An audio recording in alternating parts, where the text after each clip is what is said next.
নজর রাখবো পরবর্তী সংবাদে। সীমান্তবাসীকে সুরক্ষা প্রদানের পাশাপাশি তাদের পরিবারের শিশুদেরকে শিক্ষা ক্ষেত্রে বিশেষ করে এগিয়ে নিয়ে যাওয়ার প্রেরণা যোগাতে সিভিক অ্যাকশন প্রোগ্রামের মাধ্যমে বিভিন্ন পাঠ্য সামগ্রী সেই সঙ্গে ক্রীড়া সামগ্রী প্রদান করেছে বিএসএফ এর ৮১ নম্বর বাহিনী। বাহিনীর কমান্ড্যান্ট অফিসার রাকেশ সিনহার উপস্থিতিতে বাহিনীর লালটিলা বিওপির অন্তর্গত নির্ভয়পুর উচ্চ বিদ্যালয়ে অনুষ্ঠিত হয়েছে সিভিক অ্যাকশন প্রোগ্রাম, যাতে এলাকার প্রায় ৬ জন প্রতিবন্ধীদের ট্রাইসাইকেল সহ বিভিন্ন খেলাধুলোর সামগ্রী এবং সীমান্তবাসীদের আত্মনির্ভর হওয়ার ক্ষেত্রে সেলাই মেশিন থেকে শুরু করে কৃষির সরঞ্জাম প্রদান করা হয়েছে। গোটা বিষয়কে কেন্দ্র করে বিএসএফ এর পক্ষ থেকে কি বক্তব্য রাখলেন শুনুন। और कार्यक्रम हम करेंगे।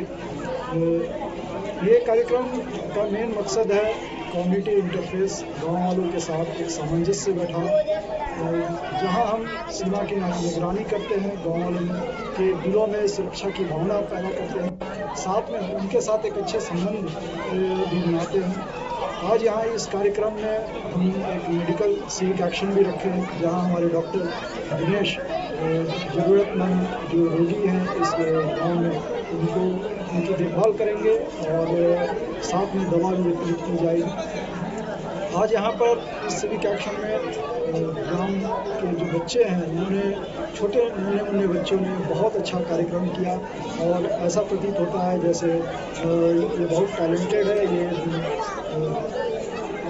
नेचुरल टैलेंट है इनका और मेन शहर से इतना दूर होकर के गांव में भारत वास्तव में आगे बढ़ रहा है, इसमें कोई दो मत नहीं और भारत का भविष्य उज्ज्वल है, मैं ये कह सकता हूँ।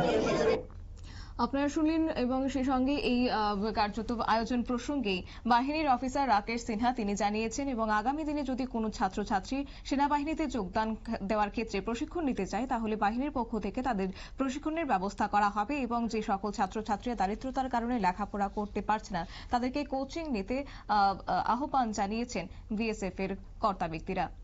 সংবাদ আপাতত এ পর্যন্তই। পরবর্তী আপডেটের জন্য চোখ রাখুন শুধুমাত্র নিউজ ভ্যানগার্ডের পর্দায়। নমস্কার।